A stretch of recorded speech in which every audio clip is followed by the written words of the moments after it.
शारदां देवीं रामकृष्णं जगद्गुरुं पादपद्मे तयोः श्रित्वा प्रणमामि मुहुर्मुहुः।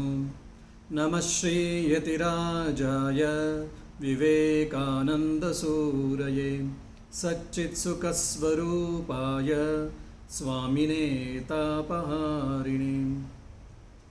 My dear members of Vivekananda Study Circle, which is the part of Indian Institute of Science, Bengaluru, I am very happy and also I am thankful for you people for giving me this wonderful opportunity to address the spiritual aspirants who would like to be free and who would like to understand what is freedom and they would like to be free.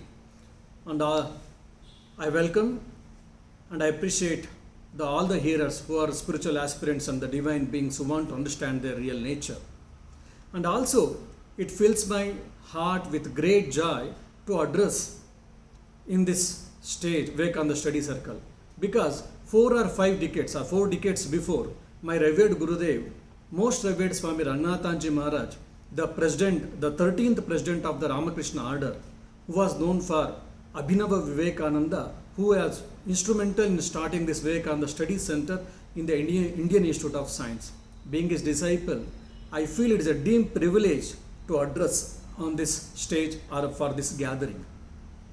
My dear all spiritual aspirants and divine beings, as all of you know, today we have assembled here to discuss about freedom here and now.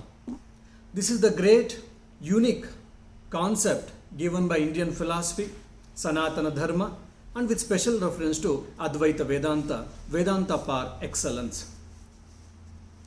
When I thought about this subject, first and foremost, a beautiful, wonderful story came to my mind. The story goes like this.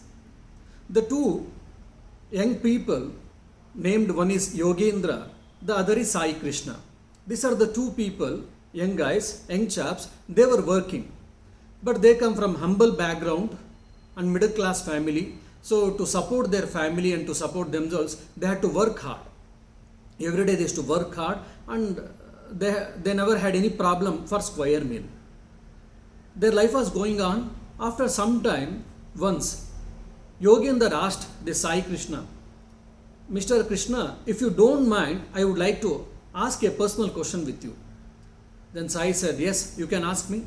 Yogendra asked, see, from long time I am observing you are having a small casket, a wooden box. You will be holding, and you generally you never leave. Wherever you go, generally you try to hold that wooden box. What is that? What it contains? From many days or months, that was there in my mind. Question was there in the mind, but I was thinking whether I can ask or not. So today I was open enough to ask, please can you reply, if you don't mind, if it doesn't trouble you. Then the Sai Krishna told, yes my dear Yogendra, there is no problem. Even I don't know what is this.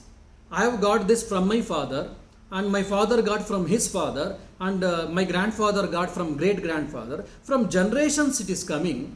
So probably it holds some holy relics or some holy things. So I never dared to open this. So just as a protocol, as a tradition, because my father had told this is the great box which has come from generations to us, so you have to take care of this box. We should not leave anywhere. You should not lose this box. So my father had given the last instructions before his passing away. So I am holding and I am trying to protect it. Then the Yogendra asked Sai Krishna, why don't we open and see? Sai Krishna initially he was reluctant. And he says, if I open, there may be a bad omen comes, or bad things may happen, etc., etc. After certain amount of discussion, then the Sai Krishna agreed, okay, let me open. And he opened, and there in that small wooden box, there was a small bag, cloth bag, and they opened, there it was 5 or 6 diamonds. My goodness. And each diamond cost is probably lakhs of rupees or crores of rupees. Till now, his father, his grandfather, his great-grandfather, they had never opened this wooden box, and they were carrying from generations to generation, from one generation to other generation. Just they were handing over, but they never opened the box and they never saw what it contains. If they had seen, if they had sold, they would have been billionaires. Now, when Yogendra instructed, when Yogendra forced, when Yogendra told him, the Sai Krishna opened, and for his astonishment, for both of their astonishment, there were few diamonds. And one diamond, as I said, it cost too much. And 2-3 diamonds he sold, and crores of rupees, the Sai Krishna, he got it, and he became a billionaire. So this is the plight of every one of us, my dear young Indians. Shrunvantu Vishwe Amrutasya Putraha Ayedamani Divyani Tastuhu Vedaha Metam Purusham Mahantam Aditya Varnam Tamasah Parastat. This was Shvetashvata Upanishad says. The Rishi, he proclaims that you are the son of immortal bliss. You are the divine beings. Please hear, please understand. We are the immortal beings. We are the divine beings. We are not born sinners. We are never sinners. We are not limited by body, mind, intellect, or so on and so forth. But unfortunately, we have got limited perceptions. We have got limited understandings. As a result, we have limited our personality, and we are struggling, suffering, enjoying suffering in our life. The moment we understand who are we, what is our real nature, from where I have come, from after that wherever I go, or what is my real nature, what is my true nature, what constitutes me, what I constitute, when the moment I understand, I am free. That's what the Advaita Vedanta says. You need not to go to Swarga, you need not to go Bhuloka, Bhuvarloka, Suvarloka, Mahaloka, Janarloka, Tapaloka, or Atala, Vitala, Talatala, above 7 worlds or below 7 worlds. You need not to go. In this mundane world, in this Bhuloka itself, in this earth itself, as a born human being, you can understand who are you, and the moment you realize, the moment you experience, I am that Brahman, Aham Brahmasmi, you will be free. Just like Asta Malaka, they give example in the even Shankaracharya's life, it comes Asta Malaka. Why? Because Amla we know everyone. So Amla was in the Hasta. Just like if you keep a fruit on your hand, how it will be. So similarly for a disciple of Shankara, the moksha or mukti was for him like that, it seems. Means he was a Brahmagnani. So similarly, every one of us, we can understand, the moment we understand, the moment we realize, who am I? What is my true nature? What is my real nature? That is that Atman or Brahman, Satchit Ananda, existence, conscious, absolute. The moment we understand, we are free. This is the whole scheme of our talk. What is freedom? Why we need freedom? How to attain freedom? And how can be attained here in this world and now itself? This will be the talk or the points which I'll be going to discuss in the coming time. There's a beautiful saying said by Swami Vivekananda. All that we see in the universe as for its basis, this one struggle towards freedom. It is under the impulsive of this tendency that the saint preys and the robber robs. When the life of action is not a proper one, we call it evil, and when the manifestation of its proper and high, we call it good. But the impulse is the same, the struggle towards freedom, and that's what Swami Vivekananda says, unquote. And he also says, the amoeba, slowly, it has evolved itself to human being. How it has evolved, what it made to evolve. They say, Swami Vivekananda says, it is nothing but freedom, freedom, freedom. Because the amoeba wanted to expand itself. It was slowly from unicellular organism, it became multicellular organism, so on and so forth. And finally, it reached the human being. And finally, it also reaches the same amoeba will reaches the Buddha state. Why? Because every being, every conscious being, knowingly or unknowingly, it is trying to strive for the freedom. It is seeking the freedom. But unfortunately, the wise people, they know what is freedom and from where to get it. The dull-headed people or the unwise people, the ignorant people, they don't know where is freedom and how can we get freedom. So they are grouping in the darkness. So freedom is the hallmark of the life. We have got different shades of meaning in the freedom. Just for an example, if you see the youths, today's youths, what is freedom if you ask? Oh Swamiji, we need freedom because we have grown up. We are no more high school students, we are college students, we are graduates, we are postgraduates, or we are pursuing PhD. So we are grown up people, so we need freedom. Okay, what do you mean by freedom? If you ask the youngsters, they say, Swamiji, our parents should not ask us anything. The parents should not question about us. Similarly, when we go to college, when we go to universities, our teachers also should not question. The elders should not question us. The people should not tell us what to do and what not to do. Because we want freedom. That's what it means. Privileges without responsibilities are free living. Still, in a just one word, if you want to tell, the adolescent people and the youths, they define the freedom as they want to have the life merrymaking or according to their interest, according to their living. That is what free living. But this is not the real meaning of freedom. It is called Svechachara in Kannada. It is got free living. It is animal living, basically, instinct living. Because if you have got for an example, a dog in the house, its name is probably Tommy. You will never ask, oh Tommy, before drinking milk, before taking your morning breakfast, have you brushed your teeth? Or we don't ask it, why did you do shit in the house itself?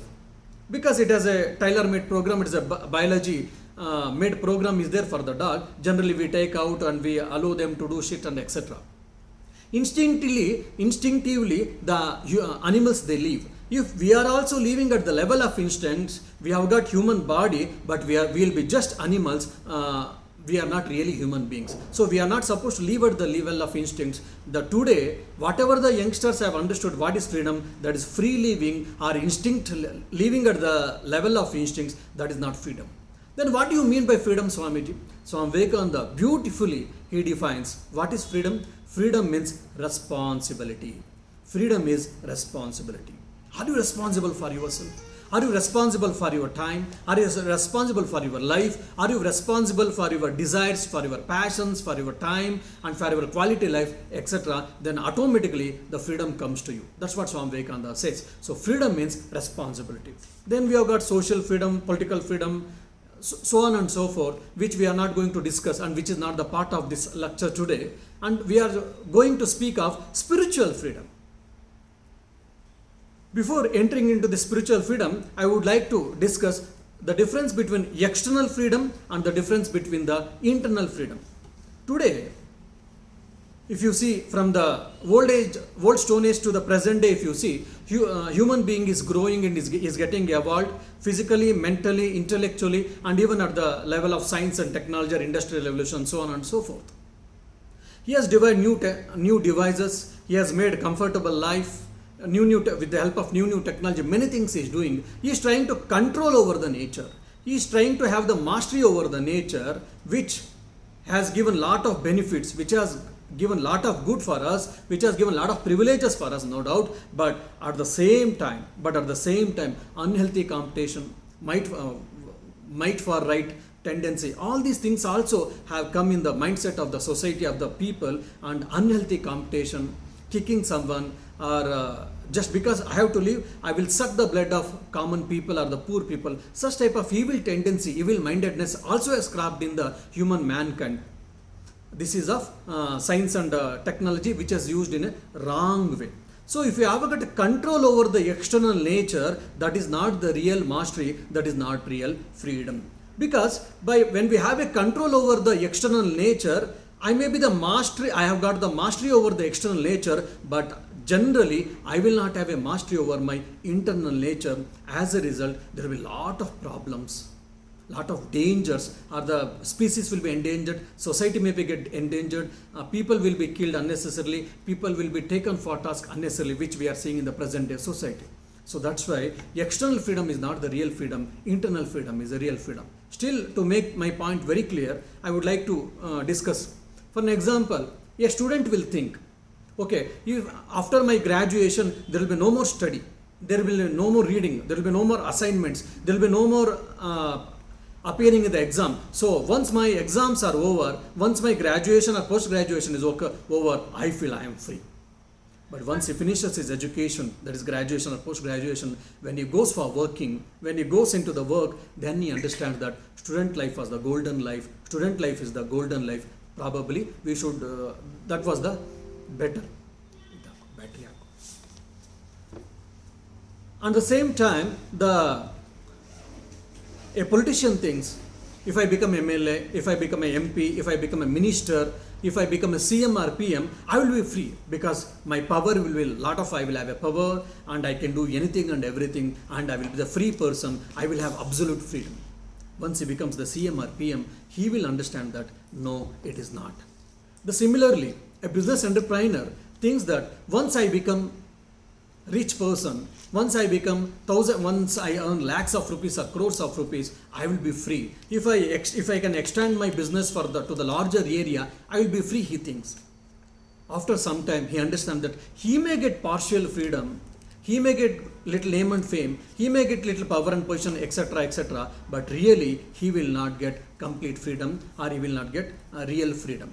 So similarly, a celebrity thinks before attaining a good name and fame, he thinks that if I become a celebrity, as for an example, film actor, a sportsman, once I achieve in my own field, then I'll be a free person. I can do anything and everything, etc. But after some achievements, he will understand, no, it is not so. After achieving so many things, I am getting more and more binded, but I am not real freedom. So we may get partial freedom here, but I don't get real freedom, or I don't get complete freedom in all these things. So when I try to achieve mastery over or control over the external things, I will get amount of happiness, I may get amount of pleasure, I may get amount of desires fulfilling, etc. But real freedom or complete freedom, I can never get. This we have to understand. So this is the thing Swami Vivekananda says. This idea is seen clearly in the West. What is that? They have spent most of their time and energy in discovering the external nature, going into the depths of ocean, flying into another planets, and so on and so forth, but they have not achieved the real freedom in toto. Whereas Indian sages, Indian people, they did try exploring the nature, exploring the prakriti, and they did attain many things externally, but after some time, they understood that how much ever I may claim, or how much ever I have got the external accomplishments, that is not the real freedom that has got lot of limitations. They understood, and they started discovering, where is that then real freedom? Where is the real freedom? Slowly they went inside. That's what Kathopanishad beautifully portrays. Paranchikani Vetrunat Swayambhu Parang Pashyati Nantaratman Kaschit Dhiraga Atmana Maikshat Avrutta Chakshur Amritatvam Ichan. They went inside and they understood that the real freedom is when I understand myself. The real freedom is because everything is here only, inside is only. That is what my real nature. The moment I understand who am I, what am I made up of, etc., then the real freedom I will get it. They understood and they went inside. That's what Swami Vivekananda gives a beautiful analogy or beautiful description of the Western civilization as well as Eastern civilization, or with special reference to the Indian civilization. So control over the people, control over the animals, or control over the nature and the freedom, many times we have misunderstood. So we should not misunderstand. There is a lot of difference between control and freedom. Control may be necessary, but that is not the alpha and omega of the freedom. So science is trying to control the forces, whereas the spiritual science, the spirituality or the religion is trying to make us free. It is not trying to control the nature. It is making us, it is showing the way or path to make us free. Now, what is this internal freedom? How we can attain internal freedom? And what is the barricade? What is not allowing us to be free internally, or moksha or mukti? Beautifully, in the Bhagavad Gita, Adi Shankaracharya, before starting the Bhashya in the Sankhya Yoga, he beautifully puts that. He explains the samsara. He explains the problem of samsara, keeping the Arjuna as a nimitta. He says, Raga, Shoka and Moha. Raga is attachment, Moha is delusion, Shoka is unhappiness. This is the problem of, or this is the nature of samsara. We all feel sometimes we are good, sometimes we are bad. Sometimes we are happy, sometimes we are unhappy. Sometimes we are joyful and sometimes we are morose. So this type of, we are bound in the duality and we are struggling. We are grouping in the darkness basically. Why? Because we are stuck in this samsara. So what is that nature of samsara? That is raga, shoka and moha. That is the nature of shoka. Because we are attached ourselves either to the sense objects, to the pleasure seeking objects, or for our mind, for our intellect, for our passion, so-called worldly passions, etc. That's why that is what raga. Due to the attachment, what is happening? When we are able to fulfill our desires, then we will be happy. The moment when we are not able to fulfill our desires, then what happens? We get unhappiness. Today stress and strain, Today, lot of morose and suicidal attempts are increasing. Why? Because they are not. Because how they might have got external accomplishments, but they are not happy inside. They feel there is a lot of vacuum inside. That's why maybe they may be engineers, they may be doctors, they may be IPS officers. They have got anything and everything in their life externally, but inside there's a vacuum. That's why, because they're away from their nature. That's why the suicidal tendencies increasing. Depression and the cases of depression is also ever increasing. Why? Because because of raga and moha, shoka has taken over their mind. The moment we have got attachment, our mind is deluded. The moment when our mind is deluded, we don't know what is right, what is wrong, what is good, what is bad, what should I do, what should I not do, when should I do, when should I not do, why should I do, why should I not do. Such type of discrimination we will lose the discrimination. The faculty of discrimination will be pushed aside. That's why we will get the moha. When the moha we do unwanted things, or we don't know what to do and what not to do. We in the confused state will be struggling. Most of the time we will live the life of morose. That is what the shoka. This is what the samsara. Now, fortunately or unfortunately, every one of us, we have struck in this samsara. From the small child to the old person, every one of us, we have stuck in the samsara. Samsara is not just I am marrying, I have got a wife, I have got a kith and kin. It is not samsara. Many times in the local vernacular languages, that's how the samsara is described. But samsara means having birth and death. Getting victimized in the cycle of birth and death. That is what samsara. Why this samsara happens? Because of raga, moha and shoka. The attachment to the world and worldly objects, it creates a delusion. Because we have got deluded, that's why we are suffering. But our real nature is what? Sat Chit Ananda. That's what Upanishad said. Satyam Jnanam Anantam Brahma, Sat Chit Ananda, Aham Brahmasmi, Tattvamasi, Ayamatma Brahma, Pragnanam Brahma. All these things are told by Upanishads in it. Just the same idea is conveyed in the different way. What is that?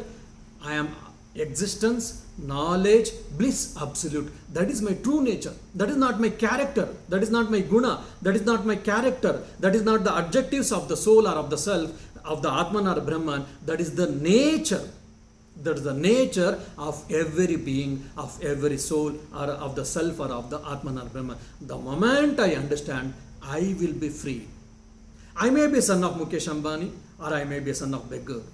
I may be a politician, or I may be a common person who is struggling just to take care of my life, but I can be blissful at all circumstances, at all situations, with all people, and at all times. That is the beauty of this Vedanta. That is the beauty of Atmagnana. That is the beauty of Brahmagnana. Why should I get Atmagnana? Why should I get Brahmagnana? Because you can live the happiest life, blissful life. Now you say, Swamiji, now I have earned lot of money. Now I am so and so, I am son of millionaire or billionaire. Then why should I seek for this Brahmagnana? Why should I seek for self-knowledge? Why should I seek for Atmagnana? You may question. I would like to answer for an example. Now Corona is there, this Corona pandemic situation. Many of us, we are worried whether today or tomorrow Corona may affect us. What will happen for us? Whether I may die, or my kith and kin may die, my wife may die, my children may die, my parents may die, my relatives may die, my close friends may die. I may be a millionaire, I may be a billionaire, I am leading a beautiful life with all external accomplishments, but still, this one small corona, the small virus is trying to shake me. Why? Because I am in the realm of Maya, because I am in the realm of Samsara. I may have a lot of external accomplishments, but when the Abhinivesha, the fear of death comes, when these external situations which becomes unfavorable, I will be shaky and I will be fearful. That's why, that means what? I will not be really free from all these things. That's why I may have external accomplishments. Of course, I don't say that, or Vedanta doesn't say that you should never strive for all the external accomplishments, external achievements. You may do it, but understand clearly what is the role of it and what is the place in your life. Understand, and just to take care of your external life, to take care of your mundane life, you may strive, you may struggle for that, but understand who are you. We can see in the King Janaka's life, he was a king. He was ruling the kingdom as a king. Whatever he was supposed to do, all the duties he was doing, but in the heart of heart, he knew that I am that Atman, I am the Brahman. I doesn't depend on to these people or to my subjects or to this kingdom or to this kingship, and nothing of these things belongs to me because I am that Atman or Brahman. Shivoham, Shivoham, Shivoham. He knew beautifully this, and knowingly he was ruling the kingdom. That is the beauty of Vedanta. Even after Atmagnana or Brahmagnana, I can do anything and everything. If I was a butcher, I can continue my profession. If I am a business entrepreneur, I can continue as a business person. If I am an IAS officer, even after Atmagnana, I can try to take care of the particular area, whichever the work was assigned. I can continue, but there will be no more delusion. Internally, I will be completely free. That's why we need freedom. That's why we need moksha, or that's why we need mukti. And one more thing is, why we need mukti is because from this samsara, that is cycle of birth and death, we will be free. Again you may say, Swamiji, I am happy. I am happy. Why should I? Kartrutva, Bhoktrutva, Karta, Bhokta and Gnata. These are the things which we have to understand. What is first is Bhokta. Bhokta is always the person who is struck with this Bhoktrutva Bhava. That Bhoktrutva Bhava is enjoyership. Okay, I did so much work, so people should give me so much respect. I did so much work, the company should pay me so much, etc., etc. So one who is always thinking about the enjoyment, he will be struck in his life. He cannot achieve many things. A common person, generally if you see, any mediocre person, a common person always will be struck with this Bhoktrutva Bhava. Bhoktrutva Bhode, Bita Bhoktrutva Bhava or Bhoktrutva Bhode. Whereas the achievers, if you see, like maybe Abdul Kalam, Netaji Subhash Chandra Bose, such type of people, whoever achieved in their particular fields, generally they will have Kartrutva Bhava, Kartrutva Bhode more. What do you mean by that? They spend their time and they always spend their energy in achieving things. Okay, that is my target. I want to accomplish. I want to achieve it. Okay, this is my goal. I will struggle. Till how long? Till reaching my goal. So these people are always, they don't bother about fruits of action. They don't think much about fruit. They don't think much about results. Once they think, once in a while they may think, but they don't bother much about it. Rather, they always struggle just to achieve their goals, achieve their targets and reach their goals or targets. These people are generally little higher. And the Gnata. Gnata is the person who tries to always understand who am I. For example, we can see in the life of Ramana Maharshi. A spiritual aspirant goes. He says, Venerable Sir, sometimes I am happy, sometimes I am unhappy. I have achieved so many things and I am supposed to achieve this. These are the things which I am not attended or which I have not yet achieved. All these things I am struggling in my own life, in my own humble way. How much ever I struggle and how much ever I have struggled and how much ever I am struggling, but still I am not happy. What to do? This was the question posed by a spiritual aspirant to the Ramana Maharshi. Ramana Maharshi gives a beautiful answer. You have achieved so many things, you are saying, and you are saying that you are supposed to achieve so many things. That's all fine. These are all upadhis. These are only external accomplishments or external upadhis. So I have to achieve and I am supposed to achieve, I have not yet achieved. All this, with this business, there is a one I, there is a one Sakshi, there is a one notion of I. That is what that Atman. Try to find out who is that I. The moment you understand, the moment you find out who is that I, then you will be the happiest person. This was the answer given by Ramana Maharshi. Then the spiritual aspirant thinking was open and he understands, yes, I achieved this, I didn't achieve this, I did this, I didn't do this, I went, I did go, I went, or I didn't go, etc., etc. Generally in the mundane affairs, in the everyday transactions, we will be telling all the times, but we don't try to understand who is that I in all these things. From my childhood to till my death, there will be lot of changes physically, lot of changes mentally, lot of changes emotionally, lot of changes intellectually, isn't it? But the notion of I is constant. From my birth to death, the notion of I is constant. That we have to hold on, and that we have to understand who am I. The moment I understand, then I'll be completely free. I'll be free. That's what the Vedanta says. That's why we have to seek for freedom. Why? Because to be free from all these things. I may be a prime minister, I may be a Tata Birla, I may be a Mukesh Ambani, or I may be a great film star, etc., etc. But I may achieve many things externally. You may achieve also. We don't say no, but that is not the alpha and omega of life. That should not be also. That should not be the alpha and omega of life. Because whatever you may achieve, that is groping in the darkness. The manifestation of your existence, Sat, manifestation of Chit, the consciousness, manifestation of bliss, that's Ananda, it is partial in all your the so-called external accomplishments. That's why the Ananda is also partial there, the freedom is also partial there. The moment, for an example, you are a business entrepreneur, you have achieved many things. The moment one more business entrepreneur is coming and is achieving many things, the moment you see, you will feel the problem, you will feel jealousy of him, you will feel problem, the fear may come, and you will see that whether he may take over me, he may cross over me, etc., etc. All these things we can see in the mundane life, in every field, with every person. Why? Because there is an internal insecurity. Why? Because we don't know who am I. If you have to get the internal security, what should I do? The Vedanta says that understand who are you. That's why na karmana, na prajaya, na dhanena, tyage naike, amrutatva manushu. Na karmana, how much ever you may do, best actions, you cannot attain this relation. Na karmana, na prajaya. You have got wonderful progeny and you have got lot of fan following, but still from that Atma Jnana, self-knowledge will not. Na karmana, na prajaya, na dhanena. You are a karodpati, but still self-knowledge is not possible. Tyage naike amrutatva manashu. Through renunciation alone, you can understand what is that? Who am I? Renunciation means what? You have to renounce the world and you have to become a monk or mendicant and you have to join the ashrama.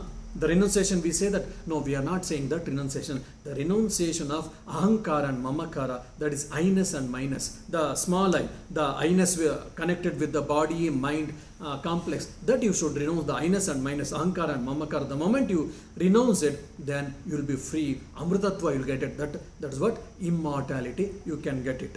That's why, that is what real freedom.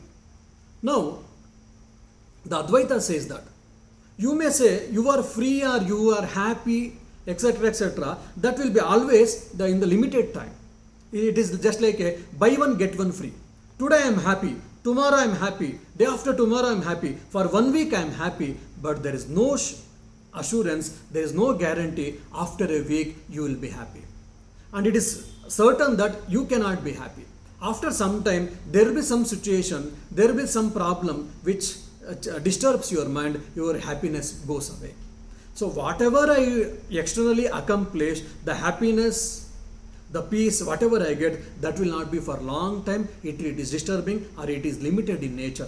Whereas when I say that I want happiness, I want bliss, I want ananda, and I don't want unhappiness, etc., etc. Just every one of us, we are struggling, every one of us, we are trying to achieve that. The Advaita Vedanta says that why you should come to Advaita Vedanta. What is the goal of Advaita Vedanta? If you ask, it says Atyantika Dukkha Nivrutti and Paramananda Prapti. Atyantika Dukkha Nivrutti means what? Cessation of all suffering. Cessation, complete cessation of all unhappiness, complete cessation of unhappiness and Paramananda Prapti. Attainment of complete happiness or bliss at all times. Okay, today is there, tomorrow is there, day after tomorrow is there, afterwards it is not there. No. Or yesterday, a day before yesterday, for 1 week it was there, today it is not there. No. At all times I should be happy. At all times I should be blissful. There is the state. That is what the Jivan Mukta state. That is what the real freedom. That's why, that is the goal of the Advaita Vedanta. Atyantika Dukkha Nivrutti and Paramananda Prapti. So why should I come to Advaita Vedanta? Why should I come to spiritual life? Why should I seek for self-realization? Why should I seek for moksha? Why should I seek for mukti? Why should I seek for nirvana? Why should I seek for kaivalya? Living all these things. Because the goal, the aim and the goal of the Vedanta, with special reference to Advaita Vedanta, is Atyantika Dukkha Nivrutti and Paramananda Prapti. That's why we need Vedanta. That's why we need self-realization. That's why we need moksha. That's why we need mukti. Isn't it? So, and also freedom. if you see in the other systems of philosophy, of course in the Charvaka they never believe in all this moksha and mukti. If you see in the Jainism and Buddhism, attaining the jina is the freedom for them, and attaining the bodhisattva is the freedom for the Jainism and Jains and Buddhists. If you see the Sankhya and Yoga, how do they define the freedom? For them, disassociation of Purusha from Prakriti, dissociation of oneself, that is my dissociation of me from this Prakriti and its evolutes, is the freedom for them. If you see the Nyaya and Vaisheshika, what is the freedom for them? The freedom is going beyond this cycle of samsara, going beyond good and bad, right, wrong, sorrow and happiness is what moksha or mukti, that's what they say, that's what apavarga they say.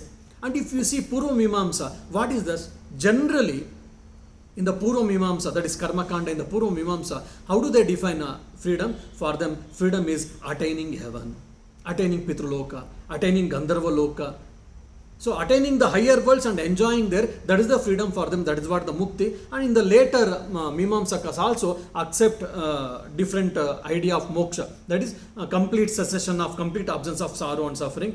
That's what they say. But if you see the Purva Mimamsa in the Karma Kanda portion, they tell very clearly that attaining the Swarga or the above worlds is what moksha or mukti, or that is what the freedom. The same thing we can see in the Semitic religions, either in the Christianity or in the Islam. Mostly, even they also, the final judgment, we have to do all the good things. Why? Because on the final judgment, God judges our good actions and bad actions. If bad actions are more, we'll be thrown to the permanently to the hell, and if good actions more, and we'll be sent to the heaven permanently. That's why we are supposed to do good and bad. So because they don't believe in Punarjanma, mostly in the Islam and Christianity. So in the Semitic religions, there the highest goal of them is attaining heaven, which we see in the theistic schools of Vedanta, and which special reference to the Purva Mimamsa.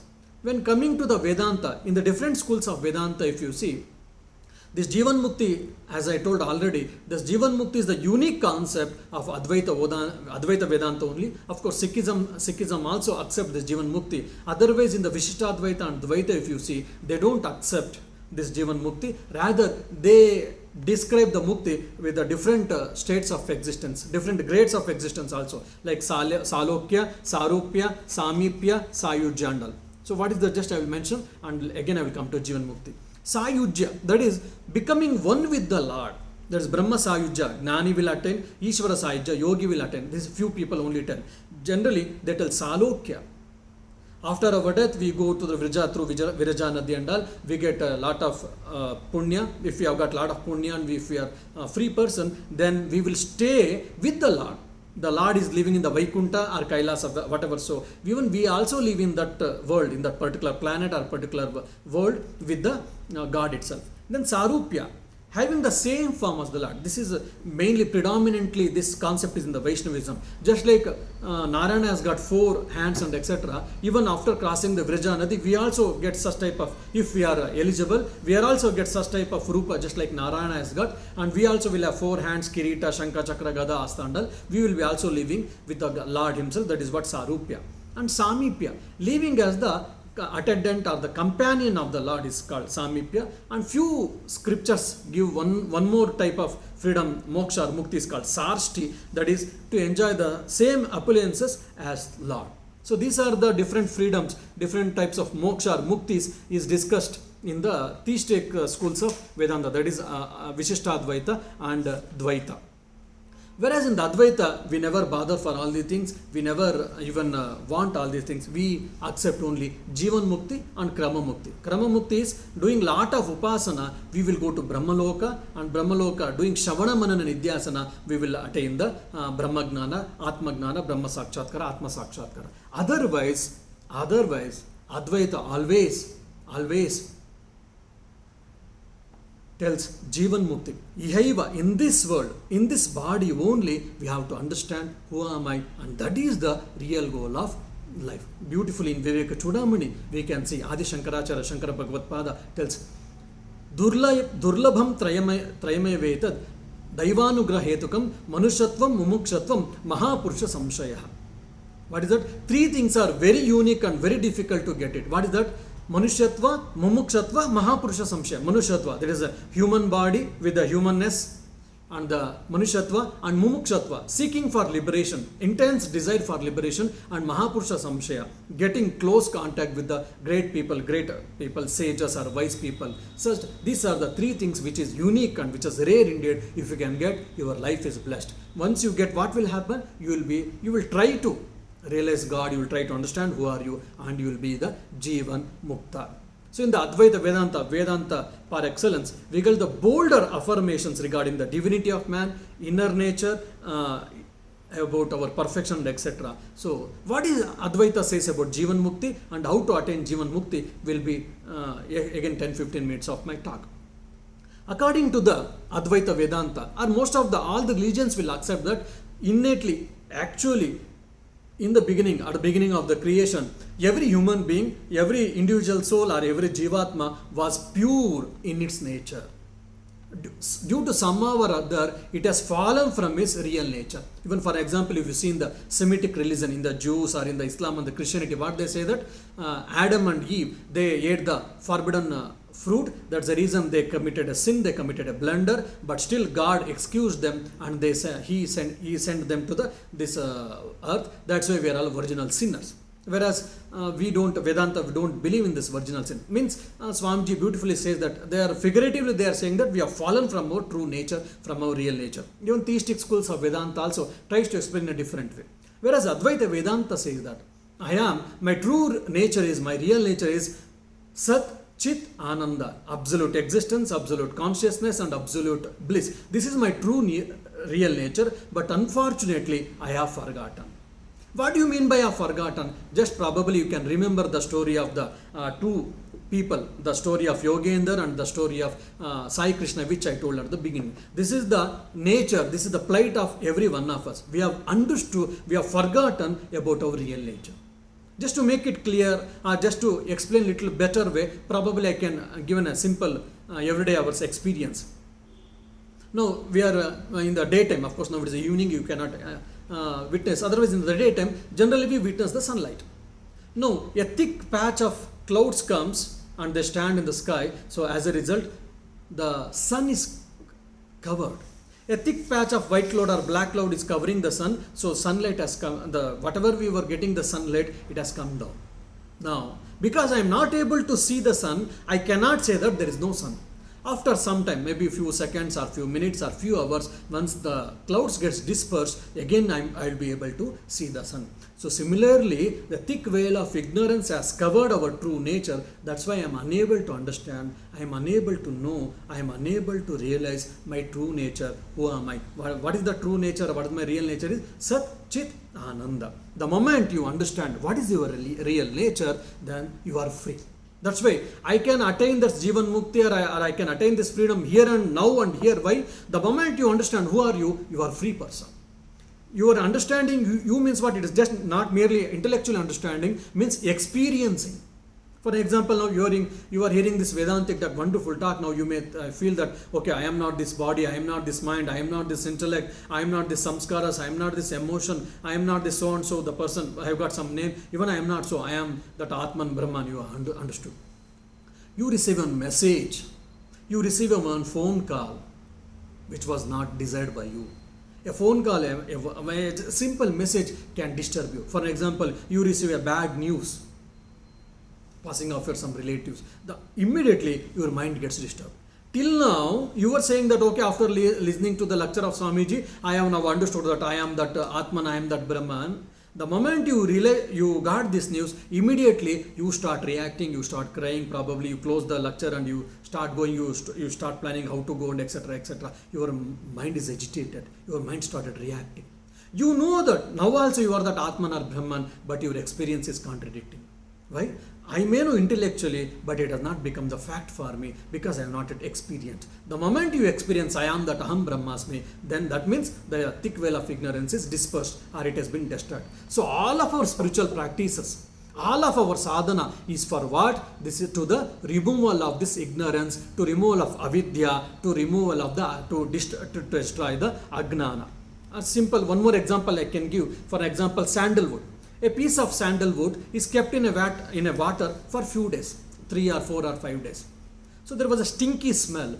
you take it and you wipe it and you try to rub on the stone, initially you get a bad odor because it was in the water for some time. So a layer has been covered on the sandalwood. However you try to rub on the stone, it is getting a bad odor. Probably you continue rubbing the sandalwood against the rock. After 2 or 3 or 4 or 5 minutes, again sandal paste will started coming, and with a good odor, with a pleasant odor, with a beautiful smell.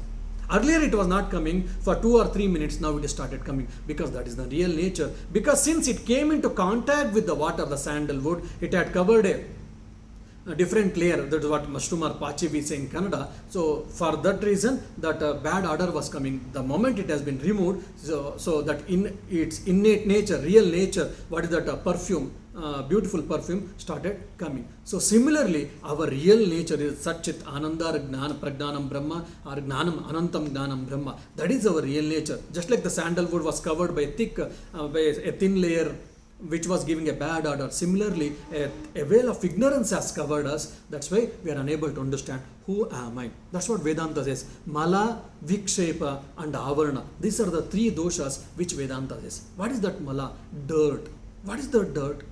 Kama, Krodha, Lobha, Moha, Mada, Matsarya. Arishad Vargas we tell. Kama is the desire, Krodha is the anger, Lobha is greediness, Lobha, Moha is delusion, Mada is I can do anything, etc., etc., and Matsarya is jealousy. These are the dirts which is covering our soul.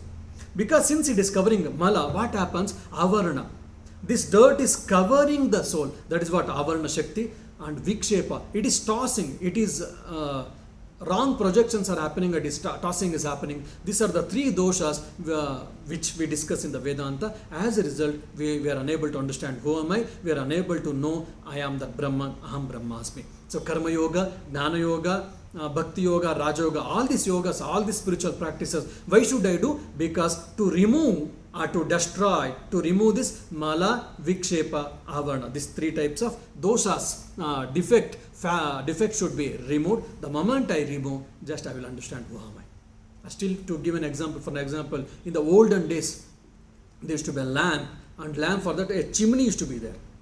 If a black soot and some dirt, if it is covered on, thickly if it is covered in that chimney, then we will not be able to get the light, complete light.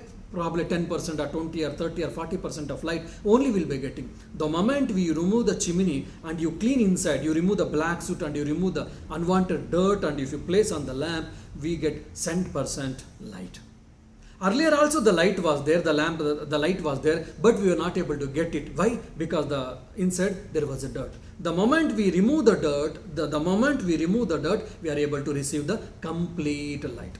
So similarly, the dirt is covering our soul, our self, our Atman. As a result, we are unable to understand.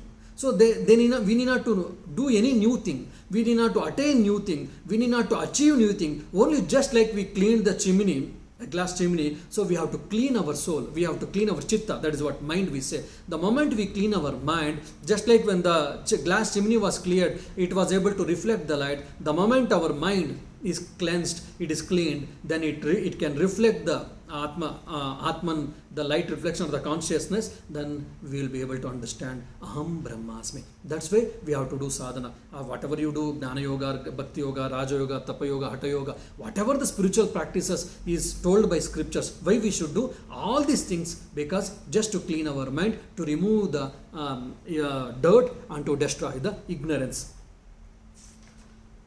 And what is this beauty of Jivan Mukti is, I can achieve this Jivan Mukti in this mundane world, and this is possible, and for the human being only.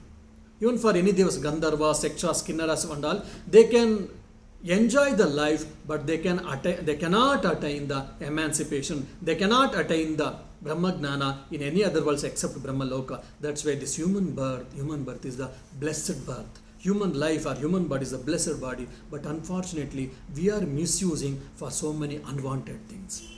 The moment you understand who am I, nothing can taint you, nothing can afflict you, nothing can bother you. You can be happiest person, you can be the blissful person at all circumstances.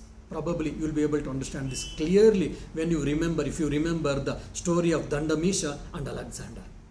Probably most of you know that. Alexander's guru was Aristotle. Aristotle, when Alexander when he started his military journey, he asked his teacher Aristotle, Guru, oh, venerable teacher, I am going to have the victory over the world. Do you need anything?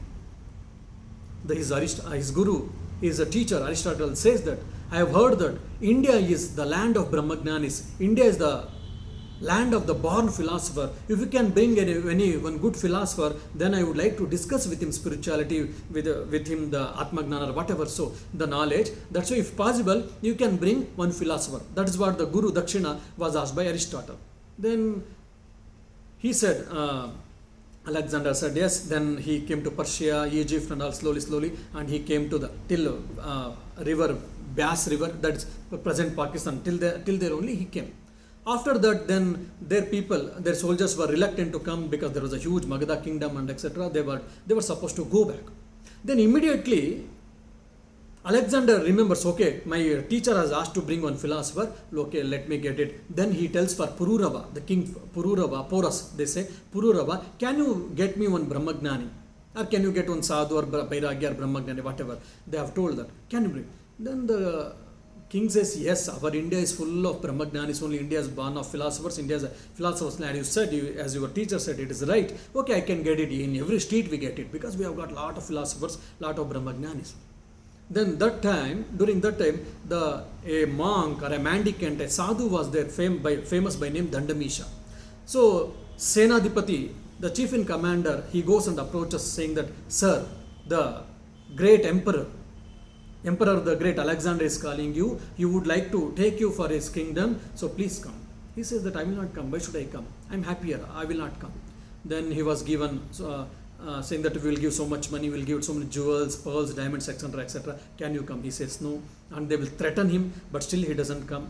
Then this was the first rude shock for the Alexander. A mendicant who doesn't have even a pair of clothes for him on his proper clothes on his body, but still he never bothered, he never feared for the great emperor called Alexander. The whole world was shaking, that's what his perception was there. But a common beggar monk, he says that I am not bothered about your Alexander the Great, the greatest emperor, I am not bothered, I will not come. That was a rude shock for him. Then he questions the chief in commander, did you say that I have Alexander the Great, I have said, so that he should come? He said, yes sir, I have told, but he is reluctant to come. Okay, if he wants, how much amount of money he wants, I am ready to give. Pearls, diamonds, etc., etc. Did you say that? Yes sir, I said, but he said I will not come. Then Alexander said, okay, let me come with you and let me try to bring him back. He also comes, he starts discussing. Then Dandamisha says that I am not interested to come with you, please excuse me. After so much persuasion, then Dandamisha says, okay, I have got some questions. If you answer me properly, and if I get satisfied, convinced, then I am ready to come with you. Then Alexander nods his head, he said, okay. Then Dandamisha asks, now while going, you will get a big desert, isn't it? Alexander nods his head, yes sir, you are right. You get a big desert. So while you are crossing the desert in your horse carriage or whatever, so probably it will take few days. Yes sir. Then there may be a scarcity of food and water, isn't it? Then how are you going to handle? How are you going to manage? Sir, we have got lot of carts of food and carts of water also we are carrying, don't bother. We will take care of you. If that is your botheration of food and water, don't bother. We are ready to take care of you with enormous amount of food and water. Then this saint monk Dandamisha said, no, that is not my consideration, that is not my botheration. Okay, still I want to continue with my question. Now, you have crossed probably 50 or 60% of the desert, okay? Your food is almost getting over and you don't have a water now. By whatever, fortunately, unfortunately, the water was you were carrying, you and your army people have consumed it and it has been finished. Now what you will do? You will try to get the water, sir. Okay, you are trying so much, you are going east side, west side, north side, south side, everywhere you are going, but still you are not getting a water. Fine. And in opposite side, a person is coming with just a bottle of water. And you are dead tired and you want so much, you are thirsty so much, you want just a sip of water. That is the situation. Imagine now Alexander the Great. Now a person is coming opposite to you, he has got a bottle of water. What will you do? I will approach him, sir, and I will ask, sir, please give this bottle of water, whatever you want to give. Okay, the opposite person will question, okay, Alexander, what will you give? Okay, I will give some amount of pearls or diamonds and some gold, etc., etc. He says no. And then what will you do? Okay, cartload of pearls, diamonds, money I will give. I will say, sir. And then Dandamisha says that opposite person may not agree with that also. Then he will goes on explaining, and he says that whatever I have got, so much cartloads of gold, diamond, pearls, etc., whichever is coming, everything I will give. Oh, please, sir, please give me this bottle of water. That's what I will see finally. That's where the answer was stopped by the Alexander. Then the Dandamisha, with all laughingly, said, see, all your cartload of heap of gold, diamond, pearls, etc., all these comes just to a bottle of water. Now here, beautiful water is good. A river is flowing. I get to quench my thirst. This is enough. And to quench my hunger, I've got wonderful God-given forest where I've got lot of delicious fruits. So to quench my thirst and to quench my hunger, God has given anything and everything. Why should I come with you? I will not come. Whatever you have got pleasures and whatever you have got so much amount of gold and etc., just it comes equal to the bottle of water, isn't it? So this was the answer was given by the Dandamisha. How he was able to give such type of answer? Because he was very firm in his answer, and afterwards Alexander, he tries to threaten him, but still he says, I will kill you. He says that. Then Dandamisha says that you are the big liar, you are telling the big lie, because I am that Atma, no one kill me. Nainam chindanti shastrani, nainam dahati pavakaha, nachainam kledayantyapyo, na shoshaiti maruta. No weapon can kill me, no fire can burn me, no water can wet me, no air can dry me. That is my real nature. Chidananda, Shivoham, Shivoham, Shivoham. If you can you do a small favor, help? Dandamisha, after telling this, he asks Alexander, what sir, if you can just come aside, then the sunlight will fall on me. Because of this winter, I will be able to enjoy the sunlight. So please get out of my way, he tells. Finally, Alexander understands whatever he has achieved, everything has been just a speck of dust in front of Dandamisha. He understands, and the Alexander starts moving, and Alexander's mind changes from that time. That's what the historian says. So does Dandamisha, how he was able to face that Alexander, the great king? Even the greatest kings were fearing when they heard or when they saw Alexander. But a mendicant, a beggar, penniless beggar, Dandamisha, he never bothered, he never feared by seeing Alexander. Why? Because of Atma Bala. That is the beauty of Atma Bala. That is the beauty of the power of Atman. Swamiji tells again and again, Swami Vivekananda, Atma Shakti is the highest Shakti. The spiritual power is the highest power. Once you get, no in the world, nothing can shake it, nothing can come near to it. That's why the Dandamisha was there, because he was a Jivan Mukta. The moment you are a Jivan Mukta, nothing can change you, nothing can taint you, nothing can afflict you, nothing, no thing or no person, no situation will have a control over the mind. You will have a self-mastery. For example, I am riding a horse. I am supposed to be the master over the horse, but most of the time what happens in our day-to-day thing, a horse will lead us. Just like senses, I am supposed to be the master of my senses, master of my mind, master of my intellect, but unfortunately my senses are pulling me wherever it wants, wherever it desires, and I am following it.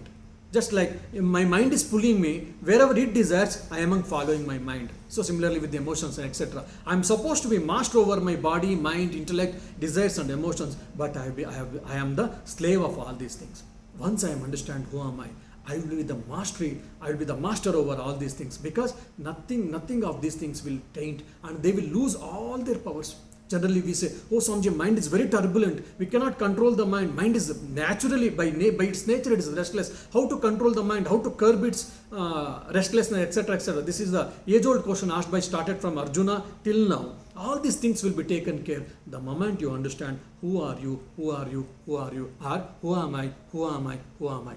So the world no longer deludes you. That is the state of Jivan Mukta. And after your prarabdha karma is over, this body will fall off. Just like I remove the garment tomorrow morning, I remove this garment and I wear the fresh garment. Similarly, so this body will fall off, and I am. Or just I will be with my true nature. Who is that? I am that Aham Brahmasmi, or Sarvam Kalvidam Brahma. To understand that only we are struggling, but unfortunately known people are struggling in the right way. dull-headed people or ignorant people are trying to find out the real freedom or reality or for real existence, real knowledge, real bliss, real consciousness in the wrong direction. That's why Advaita Vedanta says that the moment you understand who are you, that you will be free and you will be happiest person, you will be blissful person. That is not in the Swarga, that is not in the wealth, that is not in the prajani, that is not in the name and fame, that is not in the power and position, that is in you only, and that is you only. That is not in you only, that is you only. The moment you understand you are free, you are Mukta Purusha. That is what Kaivalya, that is what Moksha, that is what Mukti, that is what Nirvana, etc. etc. Jivan. The moment I understand, I'll be free from this cycle of samsara. That is what cycle of birth and death. That is the real goal of the human being, as Sri Ramakrishna says. So the moment I understand who am I am free now and here only. This is what the state of Jivan Mukta, which is told by Advaita Vedanta. And every account of Advaita Vedanta, every one of us, knowingly or unknowingly, consciously or unconsciously, we are struggling to be the Mukta Purusha, Jivan Mukta Purushas. Some are aware of it and some are unaware of it. Let Bhagavan Sri Ramakrishna, Holy Mother Sharda Devi, Swami Vivekananda and our Gurudev, let they shower their blessings on all of us, so that let us take the spiritual path and let us consciously understand who are we, what is our real nature, and let us experience, and let us get out from this cycle of samsara. So from Buddha we have to travel to the Buddhu, from Buddhu we have to travel to Buddha, that is enlightened person. From traveling, what is Advaita teaches? If you see that's what the mental phenomena. We have to travel, we travel from what to so what. What to so what? What? Why it happened? What we answer? When the moment you understand who are you, so what? That's all simple. We will travel from what to so what. That is what Mukti, or that's what Jivan Mukti. Let the Holy Trio shower their blessings on all of us, so that we shall tread the spiritual path and let us understand who am I or who are we. Thank you for patient hearing.